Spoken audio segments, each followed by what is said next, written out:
Well, good evening, everybody. We don't know if you're there yet, so we need you to use the chat and the Facebook comments.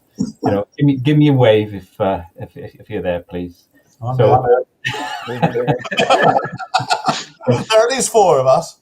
Yeah, this is all very disconcerting, isn't it? Really. Yeah.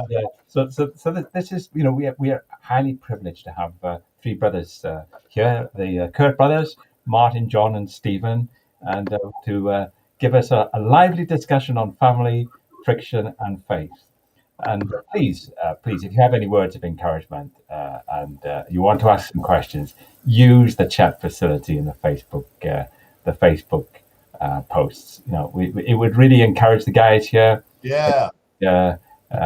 And it would stop us drying up as well. So yeah, because we're quite nervous.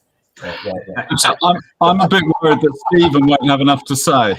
Yeah, I'm worried the words won't flow. He's been on an overcoming shyness course, as he often tells us. Right. Yeah. And so no, I'll get you to introduce yourselves first of all. Now, I have no idea. I have not got time to check whether actually live. I think 12 people are watching at least. How do you know that?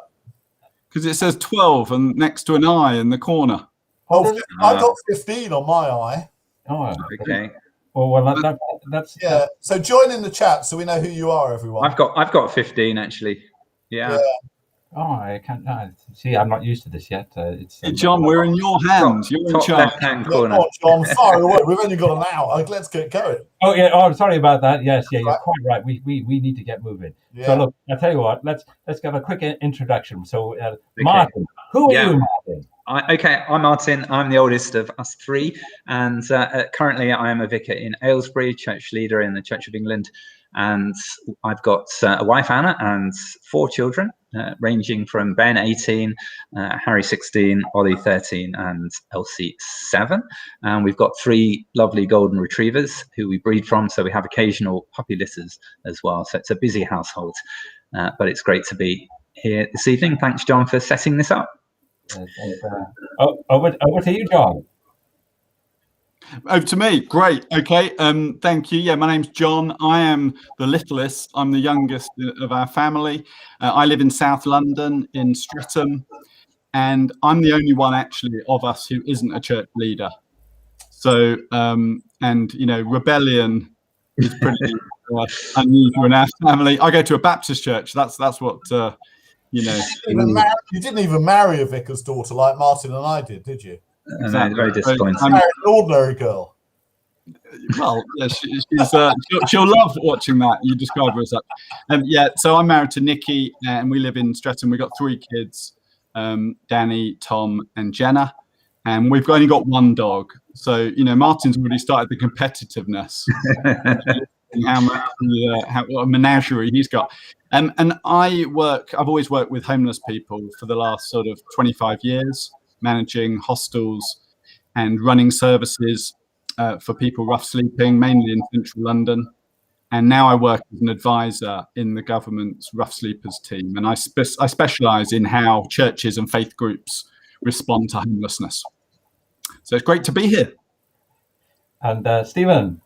Yep, I'm the difficult middle one. And I am a vicar in New Malden, which is near Kingston, a sort of suburb of Kingston, Christchurch, New Malden. I'm married to Katie. I've got twins, Rebecca and James, who are 23. I've got a prospective son-in-law, because Rebecca's just got engaged, called James. And I've got a 17-year-old daughter called Abigail as well. And no dogs, but 2 guinea pigs. Yeah, so which take a lot of looking after, much more difficult than having dogs. You have to take them for walks twice a day, and do all sorts of things. Just one little thing, Stephen. Yeah. For the next stage, what is a vicar? A vicar, good question. Like Geraldine Granger, is it? Do you know what? I don't know. It'd be interesting to see what Martin says on this. I don't think there's any one definite answer to that. But a vicar, I suppose, would always be someone who sort of leads a church, leads the stuff that goes on in the church, although, other people carry responsibility for it as well. But someone who, gives talks about God and about Jesus, someone who tries to help people to discover how they can follow God as well, or follow God more effectively in their lives, or follow God for the first time. I suppose that would be my take. Martin, would you say that's an error? Was that I know. I think that's a pretty good explanation of what a vicar does. I mean, we're ordained into the Church of England, which means that we take vows in front of God to serve God in a particular way, and some ordained people are chaplains in hospitals or the armed forces or schools, but others are clergy who look after parishes. So that's an area of land with at least one church congregation, and we really take responsibility for leading the Anglican Christians, members of the Church of England, in the parish, in their worship and discipleship. So yeah, that's what we do really, but it's very varied. I understand, obviously, you're going to have one busy day of the week, when you're, on show. But I mean, what do you do for the rest of the week? Beat up, really. But you get paid for it, so it's pretty good. No, there's a lot of looking after when you're running any sort of church, really, and sometimes it's the smaller churches that people are in, where the vicar's doing an awful lot of work by themselves, him or herself. But there's quite a lot of organisation to do. There's quite a lot of care of people to do. So people have ups and downs in their lives, and the idea is that we're there to support them and help them. And quite a lot of planning and things like taking funerals. I took a funeral just today over in Croydon. It was a friend's dad, actually, and the job there was to try to mark and celebrate the guy's life. Bill, a very nice guy who had died at the age of 87, who I knew as a teenager, and to help people to sort of mourn and process their grief, but also to try and hold out a bit of hope and help people in that way. And that's an important part of what us vicars do as well, really. But it's really though, I wouldn't want to make too much of a distinction between vicars and Christians, because all Christians are really, the idea is that we're all trying to serve God in different ways, and being a vicar is just one particular way of serving God. But people do it in their jobs, people do it in their, if they're caring for as a full-time carer for their mother or whatever, people have got all sorts of different ways of being Christians. Yeah, we're doing a series in our church. My question for you and Martin, do vicars have a hotline to God? Well, actually, no, not really, because anyone can come to God through the Lord Jesus. That's what we teach. So actually, and particularly as Church of England, Protestant, evangelical Christians, we tend to emphasize the fact that you can go straight to God through Jesus. You don't have to find a holy person like a saint, either dead or alive, to pray through. We can actually have a relationship with God through Jesus. And as vicars, we have no sort of special hotline, although hopefully church leaders are people who've demonstrated that they have a living faith, and certainly you can't lead a church in your own strength. You have to be praying all the time. I think someone said, I think it was Smith Wigglesworth said that I rarely pray for more than half an hour, but I hardly ever go more than half an hour without praying. And I identify with that, because all the time I'm asking God to help me do things that I don't feel I'm able to do in my own strength. And do people treat you differently when you've got your dog collar on? I have to say that they sometimes. You've got to be careful. When you're wearing a dog collar, you have to be careful when you're driving a car, in case road rage comes upon you. And suddenly you have to get a dog collar. So it certainly changes when you're wearing a dog collar. Oh, sorry, Martin, I interrupted you. Well, no.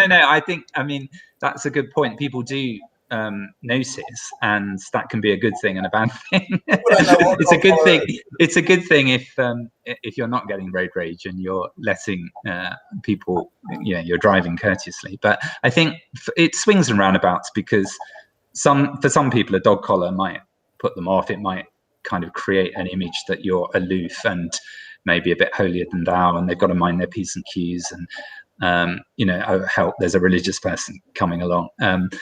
But other times it can open doors. So going to a hospital wearing a dog collar, you find that people will treat you as someone who's there to help and to minister to people who are in a lot of suffering. Like you can jump queues, Martin, with a dog collar. In the bank, when you jump the queue in. I've never tried it, Stephen, but nor have I.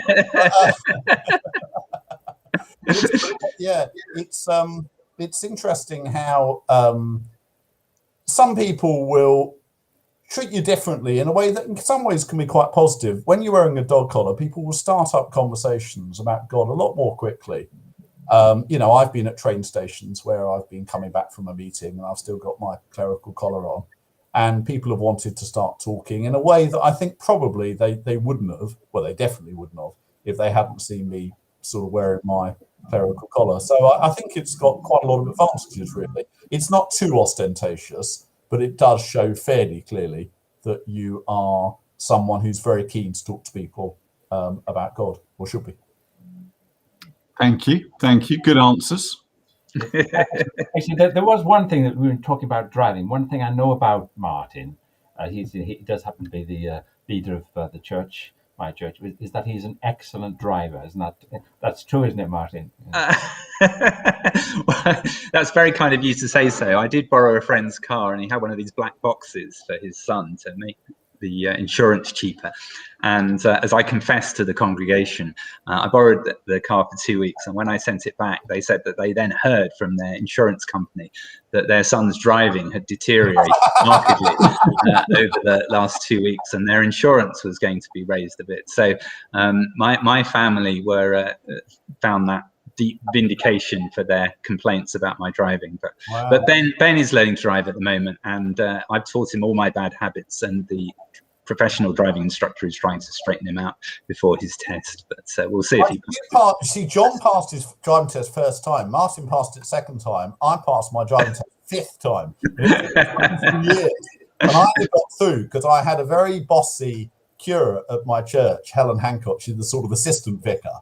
And she wanted one part of our relationship where she was in charge of me. So she taught me to drive and got me through my test by being sort of, fairly directional and stuff. But yeah, 22 years it took me to learn to drive. So, I love the way bossy became slightly directional then. What, on Helen? Yeah. Yeah, but she's not. She's at a governor's meeting. But I think some of her church might be watching this. They can pass it on.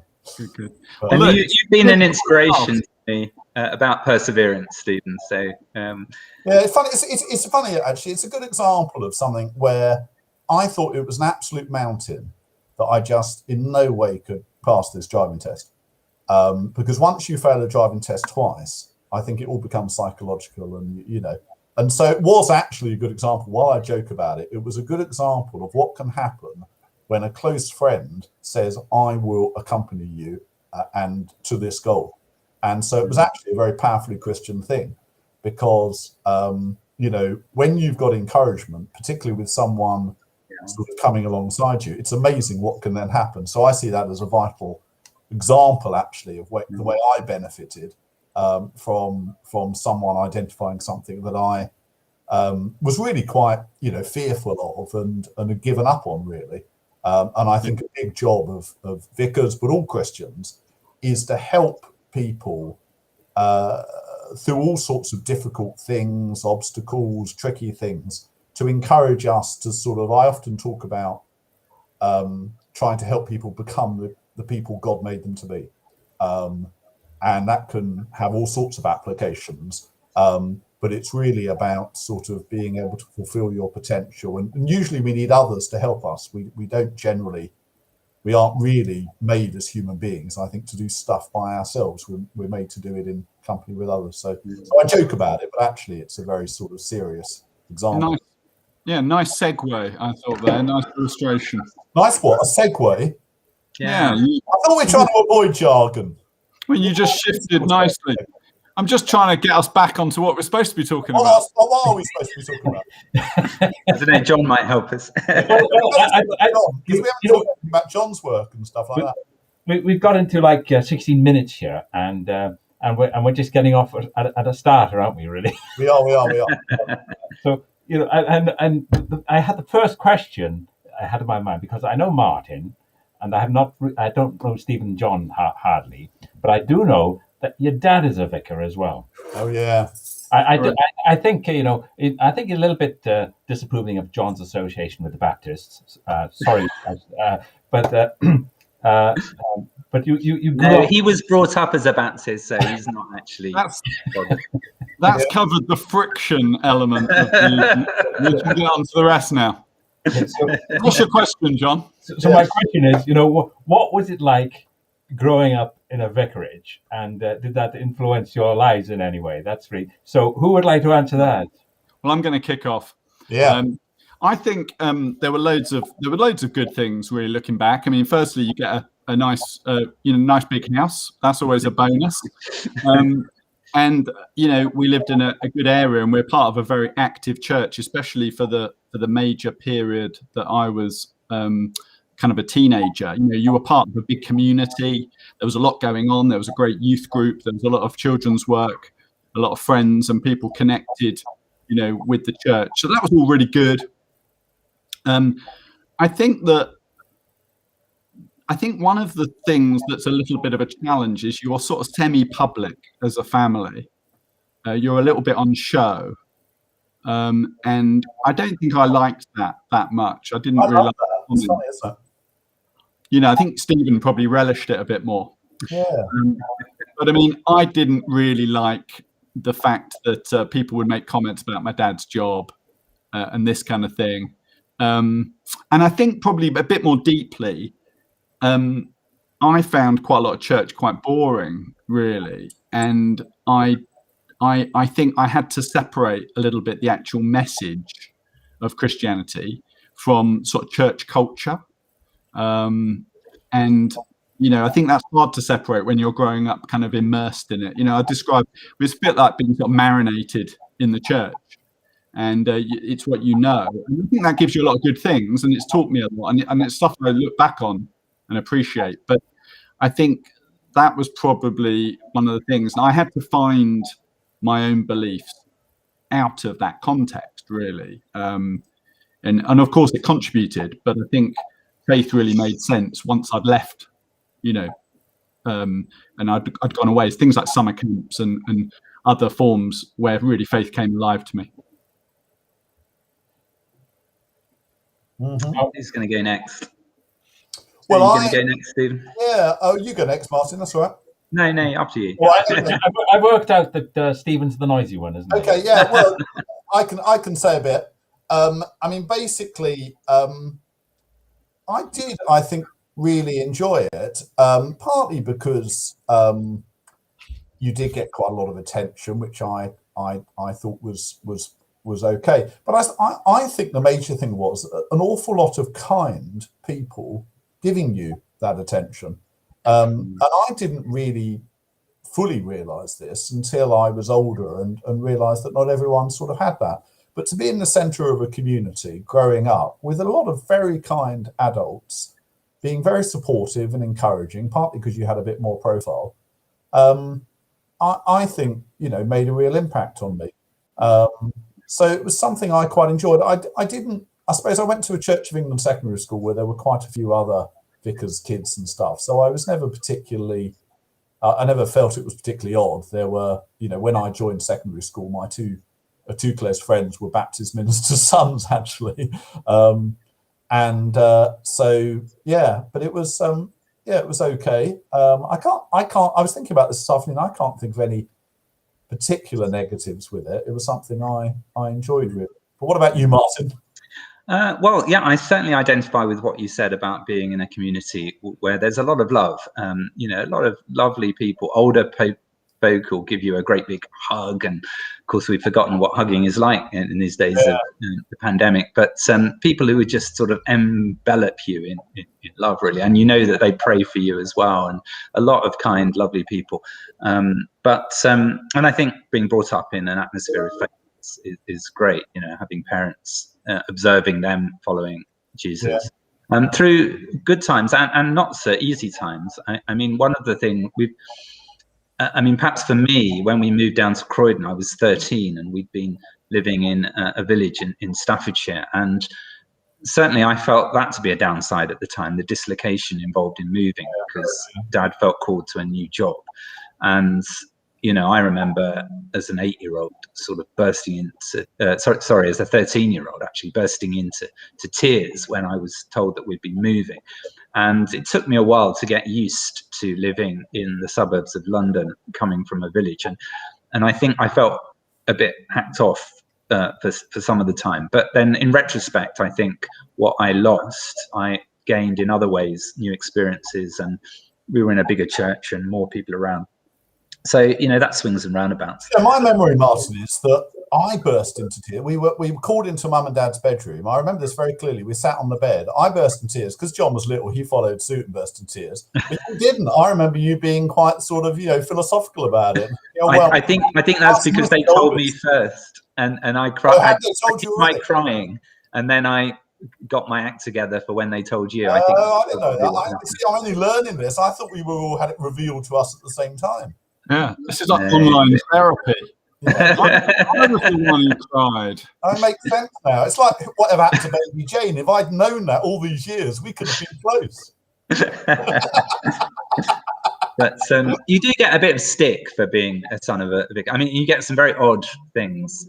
People assume. I mean, when I was younger, some of my friends assumed I actually lived in a Victorian church building all the time. You know, and others questioned whether. If my father was ordained, you know, he should be married at all. I think they came from a Catholic background and thought that, you know, priests shouldn't marry and that sort of thing. But not all of the stick was friendly. But then I think it helped teach me that actually sometimes you've just got to be willing to accept that other people aren't always going to see things the way you do, and not be afraid to be independent and not really care what other people think. So I think that did help me to some extent. Susie Burris just asked a question about the phone going in meal times, and actually this was before answer phones, wasn't it? And the phone did go a lot during meal times, didn't it? So Susie is right on that. But that was quite good fun. You know, when you got, I remember getting a phone call for Dad from George Carey, actually, before he was Archbishop of Canterbury, and he was bishop. And I said, "Who's speaking?" He said, "The Bishop of Bath and Wells." And I said, "What, the baby-eating Bishop of Bath and Wells?" Because I'd watched Blackadder, you see. So there were good moments where, you know, you could even moments like that. Yeah. I hope it didn't harm our job prospects, the fact the baby-eating Bishop of Bath and Wells. I think for me, I mean, there's that. I really appreciate being connected to something of real depth, and a couple of moments really strike me when, you know, I've had a close friend die, and also in my work had someone I was working with in a hostel die in a tragic accident, and Dad, on both occasions, Dad was able to do the funeral and a memorial service, and things like that have been really powerful for me, and they're ways in which faith has really made sense. You know, that space where you need a message of hope and of comfort, and, you know, the sort of ability to call on Dad for things like that have been really significant for me. So I think some of my, you know, it certainly wasn't bad. But I think disentangling the message from some of the maybe the middle class church baggage that I, you know, that I sort of felt growing up. You know, I guess I've lived in quite different areas than the one we grew up in, and I think, you know, that's been sort of just part of my journey, really. And that's partly, John, because in the 80s, the 1980s, when we were growing up at Emmanuel South Croydon, fantastic church. But do you think it was because back then church was still pretty much to look after the faithful, as it were, people who came to church? Whereas I would say a big change 30 years on is that most churches, certainly if they're growing or successful, are very outward focused. They just have to be. You know, people just don't come to church by habit. in the way that they once did. And, one of the reasons I'm excited about being a vicar now, and I think I would have found it harder back in the 70s or 80s, is there's such a missional agenda. The job of being a vicar now is so obviously you've got to be out there in the community, trying to connect God's love with people, meeting people where they are, caring for them. And I think some of the church, that we would have grown up with probably wouldn't have seemed quite as dramatic as it seems now. To me, one of the things I never want church to be is boring. What you were saying, I think church should never be boring. And if it is, it should just be an exception where something's gone wrong. Church should be dynamic and exciting. Yeah. So one of the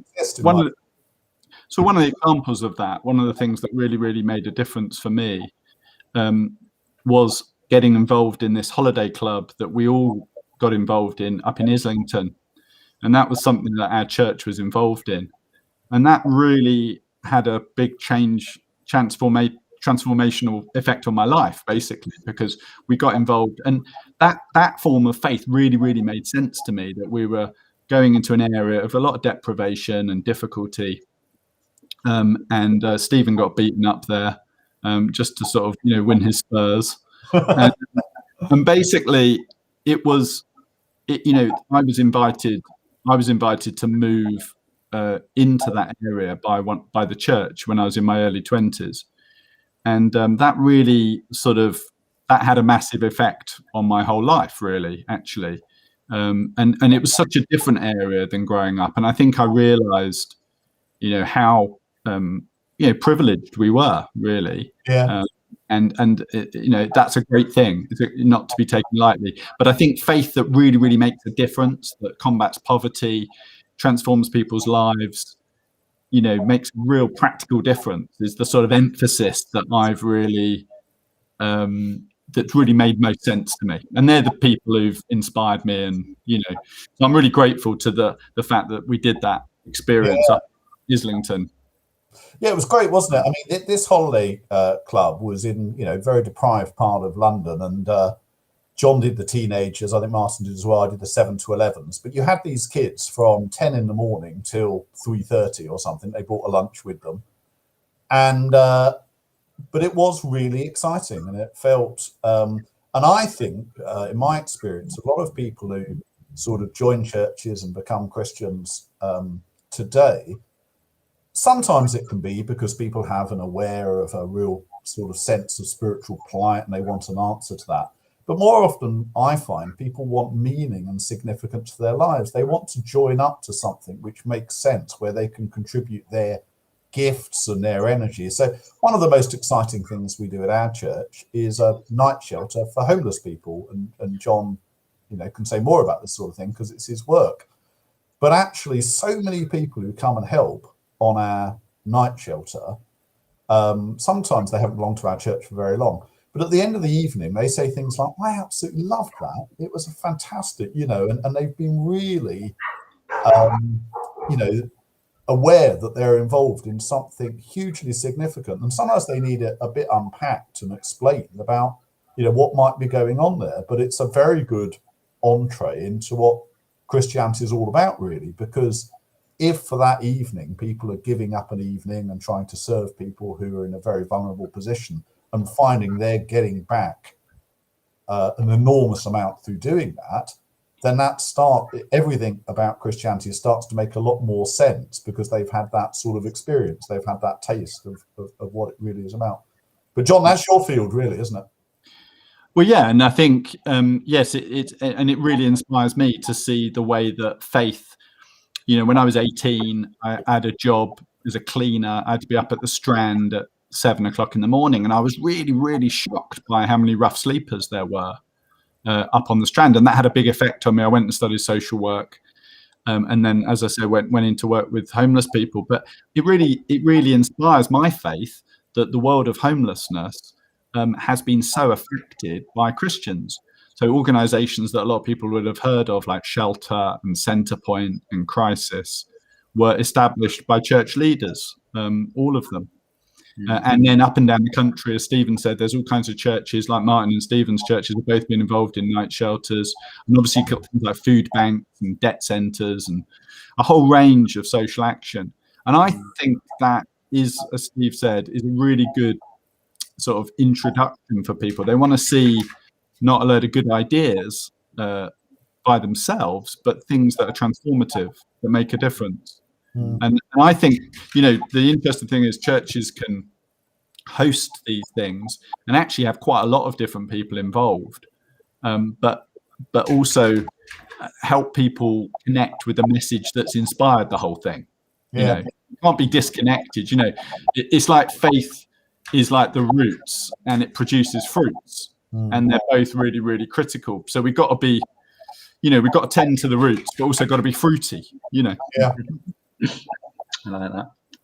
Yeah, and I think in Aylesbury, in a kind of medium-sized sort of town, this is perhaps a bit more difficult in London, but in a town like Aylesbury, the churches really have to work together to make an impact across the town, which we want to do. And in the 13 years I've been here, I've been quite involved with the Aylesbury Church Network, and so through that we have been able to do things that individual churches can't to really make an impact. So we've run festivals in the town centre in the park, and one Sunday a year we had an open air service. The first time we did that, John came and spoke, and we started running family fun events in the park. We've started up street angels and town centre chaplains, such as ordinary Christians, being involved in the public places like the shopping centres, the courts, the police station. Street pastors, Martin? Street angels? Yeah, street angels is just another name for street pastors. What do they do, street angels? But the street angels, they go out on Friday and Saturday nights, and they're really there to be a Christian sort of presence in the town centre to offer practical help to anyone who needs it. So sometimes people do get worse for wear, and they might, or younger people, women especially, might be vulnerable, and so the street angels help them to get a taxi home, or give them flip-flops if they're wearing high heels and they take them off for comfort. They might tread on broken glass, so they give out flip-flops so they don't tread on anything that would damage them. They have conversations with people who are depressed, or a lot of people go out with the intention of enjoying themselves. They have a few drinks and then they sort of think about their lives and might actually get really depressed and even suicidal. And also we've noticed that the presence of the street angels calms things down if there are tensions with people not going into clubs and things. The police absolutely love the street angels because they always feel that the atmosphere is better when the street angels are around. And a lot of the stuff that street angels do, the police don't really want to do, helping people get home and looking after people who are worse for wear, or just sometimes just calming a situation which could become explosive. So that's an example. But Martin, what would you say to people who said to you, say someone in your church or in another church says to you, look, all that stuff, I mean, that's sort of, helping people, but what's that got to do with the message about God? I mean, anyone could be a nice person. Well, what's that got to do with being a Christian? Yeah, well, I think everyone who is a street angel has to be a committed member of a church in Aylesbury, has to be a committed Christian. And the idea is that it's showing God's love in a practical way, and certainly responding to the questions that do come, like, oh, why do you do this? Because that's really the best form of evangelism, which is a jargon word that simply means sharing our faith in Jesus. And so the people who've been helped at no cost by volunteers, giving up their nights, and of course many of them are working, and it's quite costly.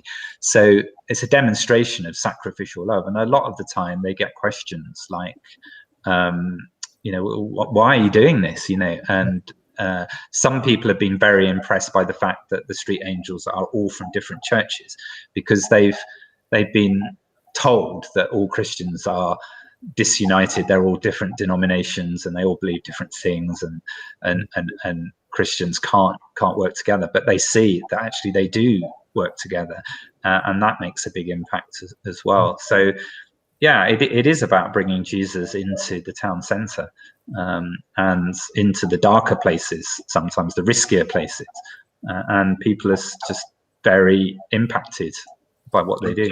And I think what makes a difference when Christians do this stuff, anyone can be and can be wonderfully kind and make a huge impact, and churches should be endorsing that and encouraging that, not in any way disparaging it.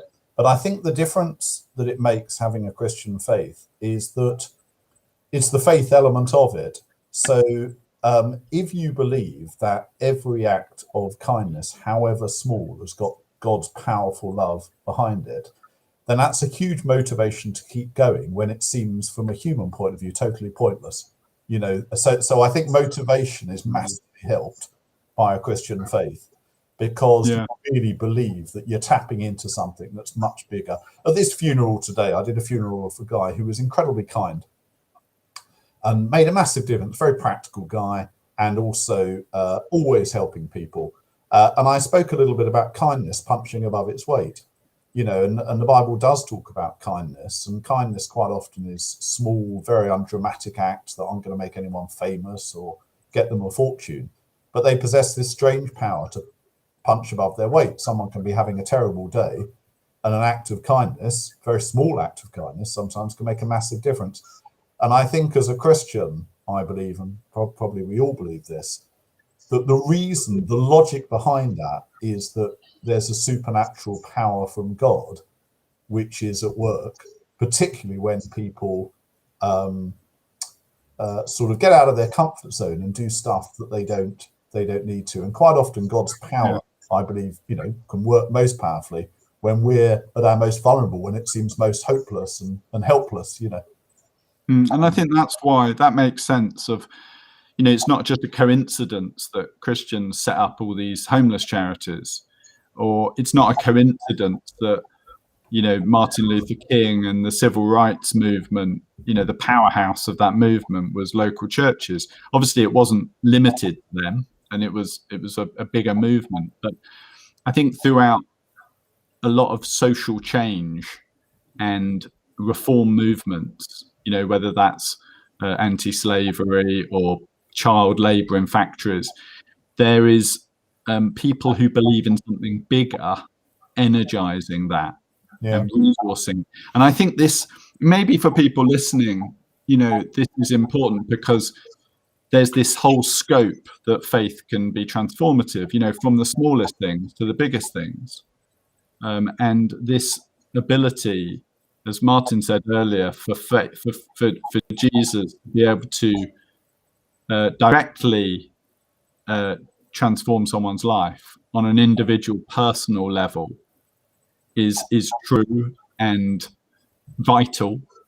But it doesn't stop there. It's not about a personal ticket to heaven that means, I'm sorted out and, that's the end of it. It's actually resources to help you change your own life and change the world around you. And I think that integrity, that connection, because especially at the moment, there's so much mental health challenges, and that they've been relevant for I know for us, in our family, all these challenges on a very personal, individual level, which are so vital, and people are so struggling with fear and depression and all kinds of challenges and anxiety. But also we've got massive big problems, racism and poverty and homelessness and all kinds of things. And faith's got the ability to affect all of these things. Can I throw a rock in at this stage, which might be a little bit controversial, and I wonder whether you agree with this. But all that stuff you've said, which I totally believe in, my view is that one of the biggest problems that means that people aren't attracted to Christianity, and that people within churches very often are not doing all that dynamic stuff that we've talked about, is that the view persists that Christianity is basically all about getting to heaven when you die. It's about getting that spiritual ticket. And yes, there are ethical things that we should be doing in the meantime, but when all's said and done, it's about getting to that destination. And the reason I bring this up is because I feel that vicars and clergy can sometimes be very worried about offending their core base, their congregations. But I see that as the biggest single sort of confused thinking that I think contributes to the church not doing its job. And what the Bible talks about is creation being restored and renewed, and heaven, God's dimension, and earth as being joined together. And that makes sense of all the stuff we're talking about. That makes sense of doing night shelters. That makes sense of doing street angels and things like that. Because what we're doing is we're trying to build something now that God will one day complete, rather than he'll scrub all that and do something completely different. But I wonder what you think on that, Martin. Do you? Because I think often we try and hedge our bets on this, and we try and have a bob each way. But I think that Christianity is not about going to heaven when you die. That is, there is an element of truth in that, but that is basically making a small penultimate part of our story into the end game of it all. And I think it causes havoc personally. Yeah, I mean, I certainly agree that going to heaven when we die is not any kind of escape from the real issues of justice and stewardship of the earth, because I think the Bible does teach that one day heaven and earth will come together, and that it will be a very physical thing. We'll have resurrected bodies. There'll be things to do. It won't be boring sitting on a cloud, with nothing to do in an eternity with which to do it. That's an awful picture. I think to really believe in heaven is to really understand that we can have a foretaste of it now, that we can help bring God's kingdom in. That's what we're called to pray. Your kingdom come, Lord, your will be done on earth as it is in heaven. And I actually don't think there should be a trade-off between thinking about heaven and thinking about loving people on earth. I mean, one of the people that John mentioned, Lord Shaftesbury, no one really did more for the oppressed people of the 19th century. The children working up the chimneys, the people working ridiculous hours in factories, who campaigned for them for limited working hours, for education for children, for care of the mentally ill. Lord Shaftesbury did all these things, and yet he was very aware of Jesus' promise that he would come again. He believed fervently in the second coming and the end times, and he looked forward. But that is crucial. You see, I think that heaven is vital, but heaven is God's present dimension. What I'm protesting about is heaven as final destination. If people understand us as going to a different place that's got nothing to do with the earth, then I think that's an escapist understanding. And I think a lot of churches play up to this. A lot of our worship songs, you can have a sermon that's all about the sort of stuff we were talking about earlier, and then a couple of worship songs just ruin it because they say, well, leave all that because it's about going to another place where the streets shine and all this. They take biblical language, but they misapply it. And I don't know whether we need to be a bit more feisty about this. It's a message people often don't like to hear, because an escapist Christianity is what a lot of people do quite like. But I think nothing turns the outside world off Christianity than when they see it as essentially escapist, rather than roll up your sleeves and get on with bringing God's kingdom. Yeah, I think we need a hope that people need a hope that really inspires them, that comforts them, and inspires them to action, challenges them to action. And I think that's what biblical Christianity does.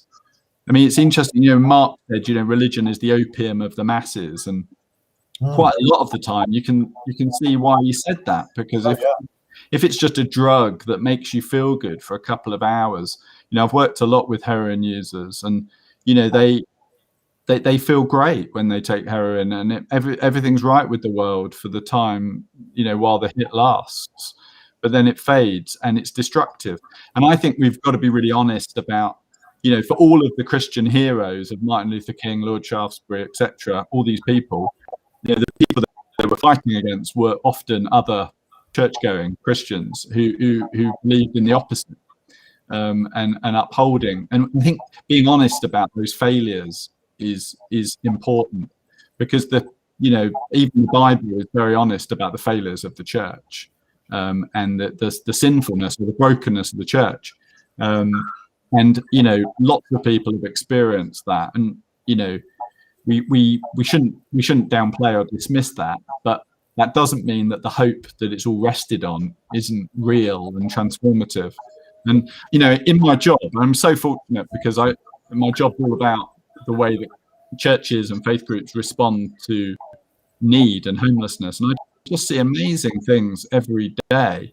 And local councils say to me, you know, don't know what we'd do without the local churches. You know, faith really makes sense to people because it's clothed in action, and it really corresponds to stuff in the, you know, what Jesus said about, you know, good deeds, and you know, and it's really inspiring to think that, you know, whatever you do that's good, that's full of faith, hope, and love, will endure. It won't fade and you know, be meaningless. It'll endure, and there's a real weight of our lives. You know, we've got, a lot of us have got great opportunities to make a difference. You know, whether to neighbours or friends or you know, family, and you know, people need, I think, a message which has the power to overcome their own brokenness, their resentments, and the things that they feel, you know, broken inside about, that can help them overcome those and face outwards again. Do you think one of the most important things Christians can do, perhaps Martin could come to this, is, because you've done this very well recently, I think, is admit a bit of vulnerability. You know, say, actually, my life has been quite hard. You know, share a bit of the story of our lives. Say, you know, we're not the finished product whatsoever. You know, we've had all sorts of ups and downs. There are things we've struggled with in the past. We've struggled with now. I mean, you've spoken quite powerfully about that recently at your church, haven't you, Martin? I think that's helped quite a lot of people. Well, I did a series on mental health and mental illness because during the pandemic, I was aware that many people were struggling with these issues. And in doing this, I felt it was right to share a bit of my own testimony and struggles with depression over the years. And yes, I think that essentially the being a Christian is not saying, look, I've got everything sorted, I'm perfect. It's being really honest about our weaknesses and our frailties, and you know, explaining how through these things that the Lord has actually worked in our lives. Often it is through pain and struggle that we are brought closer to God. When everything is going swimmingly, we're very tempted to just sail on by and perhaps live in a rather selfish way, just to you know, live for pleasure, or you know, it's when we struggle against really difficult things that I think sometimes we're pushed into pressing into God and really thinking, you know, what is life all about? You know, what is of eternal importance, rather than just transitory, and so, you know, I think I think there is redemption in suffering. God brings good things out of things that are not good in themselves, and yeah, I mean, just to go back about, you know, the heaven thing, I mean, I think that it is important we very much keep the eternal perspective, because in this life, you know, we'll never overcome completely the the pull of sin and the difficulties, and justice will never be fully established until Jesus comes again. But it's because we have the hope of heaven, which is not pie in the sky when you die or floating on a cloud. It's actually the earth being renewed and transformed. That's why I think we shouldn't call it the hope of heaven, because I think when we call it the hope of heaven, that's a shorthand I think most people understand in an escapist way.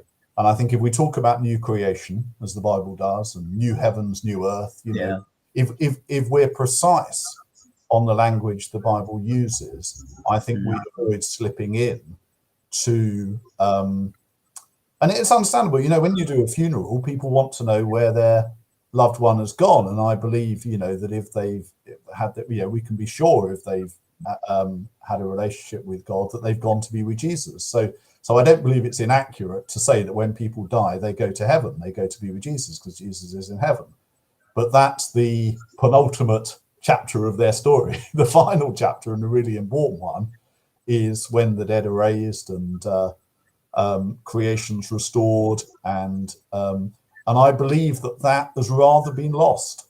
When I was a kid growing up, Emmanuel, I remember we'd say the creed and we'd say, I believe in the resurrection of the dead. And I knew that Jesus rose from the dead, but I thought, what's the resurrection of the dead? And I assumed, I think as a kid, it was fancy metaphor for going to heaven when you die. And no one really ever reconciled that. So it was only when I was around about 29, 30 that I suddenly realized that actually it wasn't good enough to talk about going to heaven when you die, that wasn't grossly inaccurate, but it wasn't the full picture of the Christian hope, which then, because we were doing that holiday club in Islington and all those things, all of that made so much more sense once I got my thinking a bit more clear.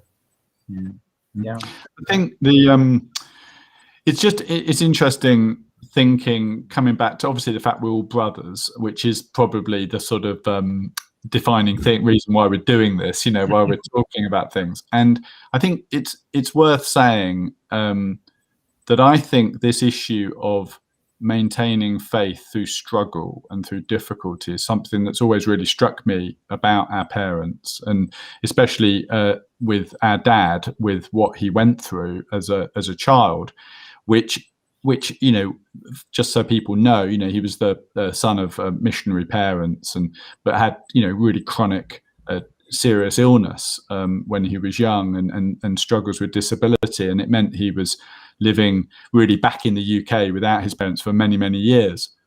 And it's kind of all the ingredients for rejecting Christianity, I think. You know, but actually, you know, obviously we're saying, you know, he went on to become a clergyman, and I think him sharing his own story of struggle, especially with our grandchildren, has been really significant. And for me, example of what you said, Martin, about redemption, that, you know, that power of God's love to redeem a situation that could be easily full of bitterness and resentment. And I'm not saying it's not easy. You know, it's been very challenging, but ultimately, I think that has a big effect on me. You know, it makes me think I want my children to be able to look at my life and see that faith wasn't just something sung on a Sunday morning about, or just grace before meals, but something that enables me to overcome, you know, my own weaknesses, my own challenges, short-sightedness. You know, you pick that out, John, because our dad's had a similar impact on me and our mum, and it will be, in my point of view, because I hear all that stuff about the tough times, which I've seen, but for me it was the sort of integrity of our parents as I was growing up in the everyday. You know, it was interesting that was the bit that made a particular impact on me. So there were the tough times they'd gone through, particularly our dad. But to me, it was the everyday sort of integrity of decisions. That was the thing that really inspired me and made an impact on me, which is related to what you've said, but just a slightly different example of it, really. Yeah, I think the toughest times for Mum was probably when you were learning to drive. to be honest. It was, yeah. Yeah, that really was. It actually showed so much integrity there. She got really annoyed with me. Actually, forget everything I've just said. Yes, but this thing of integrity, of doing, like faith making a difference when no one's looking. Yeah.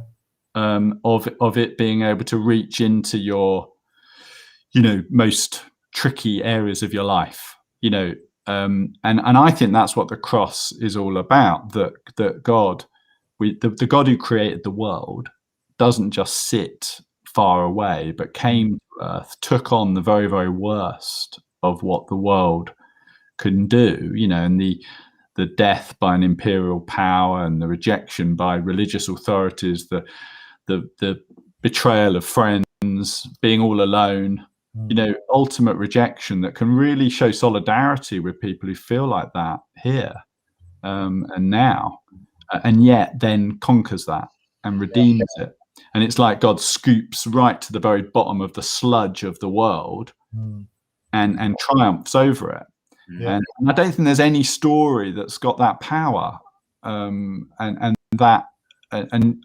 obviously its power today, I think, is chiefly shown in people who live by it and communities that believe it. But also, obviously, it's directly available because we hopefully we're half decent adverts for it, but we all struggle and fail and grouchy. But we point to someone who's not who is dependable and full of that grace and acceptance. I was almost pitching then. Yeah, that's great. Good stuff. Well, I think I'm quite enjoying this, and I think we're just warming up. Actually, there's a lot more I'd like to know, but I think you're still there, John. You've been a bit quiet because we thought you maybe was our long lost brother. And you look a bit like Martin, to be honest. Well, I still got. No, he doesn't. John, he doesn't want to be likened to me. He's actually got hair. He's just had a short haircut, haven't you, John? Yes. Yeah, same here though. I've got a full head of hair. I just choose to have it done like this. Now, before winding up, it's been very interesting listening to you. I was thinking, you were emphasizing the social gospel a little bit. I thought, because Christians do good work, but then you did go a little bit about, what really is that. It's the change in our hearts that makes Christians really want to do good, I would say. And if just as we wind up, if somebody really felt in their hearts that they wanted to connect with a real God, what do they need to do? Would they? Is it to come to church? How would somebody actually connect with God personally? Who wants to answer that, really? I wouldn't mind having a go. I mean, we could all say something perhaps, but I mean, we can go directly to God and just call out to Him in prayer. Look, we can say, Lord, if you're there, show me, and He will hear that prayer. But the Lord does give us each other to help us, and the church is meant to be there as representatives of Jesus, people who love Him and would welcome with open arms anyone who wants to inquire and wants to find out more about God and wants to become a follower of Jesus, or know God more. So I would hope that people would feel able to come to church. For some, that's a bit of a step too far, but there's all sorts of ways in which you can engage. There are courses like the Alpha Course about basic Christianity. There are people who are just very happy to listen and answer questions and share their faith with you. So and do make use of the church. And someone's just asked me about doing an Alpha Course, and they don't come to church, but I said, I'd love to do that with you, and maybe a few others. And I'd recommend people, do pray, and you don't have to do anything special to do that. Have a read of the Sermon on the Mount in Matthew 5. But I think words like the social gospel aren't very helpful, to be honest, John, because I think that the gospel is personal and it is social, and it can change lives and it can change communities, change all kinds of things. So it does start with people being open to seeking God, and that can make all the difference in the world. Yeah, because what we're inviting people into is not a private spirituality, but something that, takes hold of our heart, but then completely the idea is that it transforms and affects every part of our life. And we're social beings. We're, a lot of us are fortunate to be in families, but also friendship groups, workplaces, communities. And the thing that made Christianity spread so quickly in the ancient world was not that these people had found some private spirituality that was making them happy. It was that they were transforming communities that welcomed everyone. That was the astonishing thing. In a deeply segregated world, the church was the only place that was for everyone, slaves and masters, men and women on equal status, rich and poor together. And it was extraordinarily attractive. Now, personal transformation is an absolutely crucial part of that, but it's all completely integrated. They're not, as John said, two separate things. Yeah, I think we have come to an end. I could listen to a lot longer. I don't know if you guys would do it again sometime. Well, I don't think we've had enough friction. I tried to bring a bit of friction in, so maybe it's been more family and faith. The friction has perhaps not been as strong as it could have been. I think that's good. I think that's good self-appraisal. But I think if we'd have got too friction, we may have disappeared into Christian jargon land. So no, it's been good to talk with you. I mean, it's a shame we haven't spoken for 5 years, either of us. I do feel that if we got talking on lots of subjects, there'd be quite a bit that would maybe disagreements, but I think there might be some. And I think at the heart, like myself, we have that shared faith in a real God, and that Jesus died for us, has changed our hearts and makes us want to do good things, wants to make a transformation in society, and that transcends all differences. Whether it be, doesn't it? Yeah. Can I say a big thank you to those who've put in questions? I'm really sorry that we haven't been able to answer all of them in the time. I only saw Susie's one. What were the other ones, sir? Well, I think there were quite a few about. Where are they then? I haven't seen them. I can't see the questions. On the right-hand side, but I won't try and read them all out because I don't think we've got time. But I just wanted to say thank you for putting in the questions. Well, where are the questions? I want to some way. They're on the right-hand side of my screen, Stephen. It says chat and listed a guy called John the Baptist has written quite a few. Unless that's John pretending to be someone. John the Baptist here. He thinks you've all got old church buildings. We've got a very modern building. That's what they used to call me at my cricket club. But no, and just a shout out to Susie Burridge for putting questions in as well. Much appreciated, Susie. I can't see these questions. Good to see you, Susie. Are we wrapping up, John? Yeah, I think we better had. I'd love to do it again. Actually, I've quite enjoyed it. Good. Yep. No. Yeah. So well done. Thank you so much. Great. You're welcome. Thank you. Bye, Bye, everyone. Bye, everyone. Thanks for tuning in.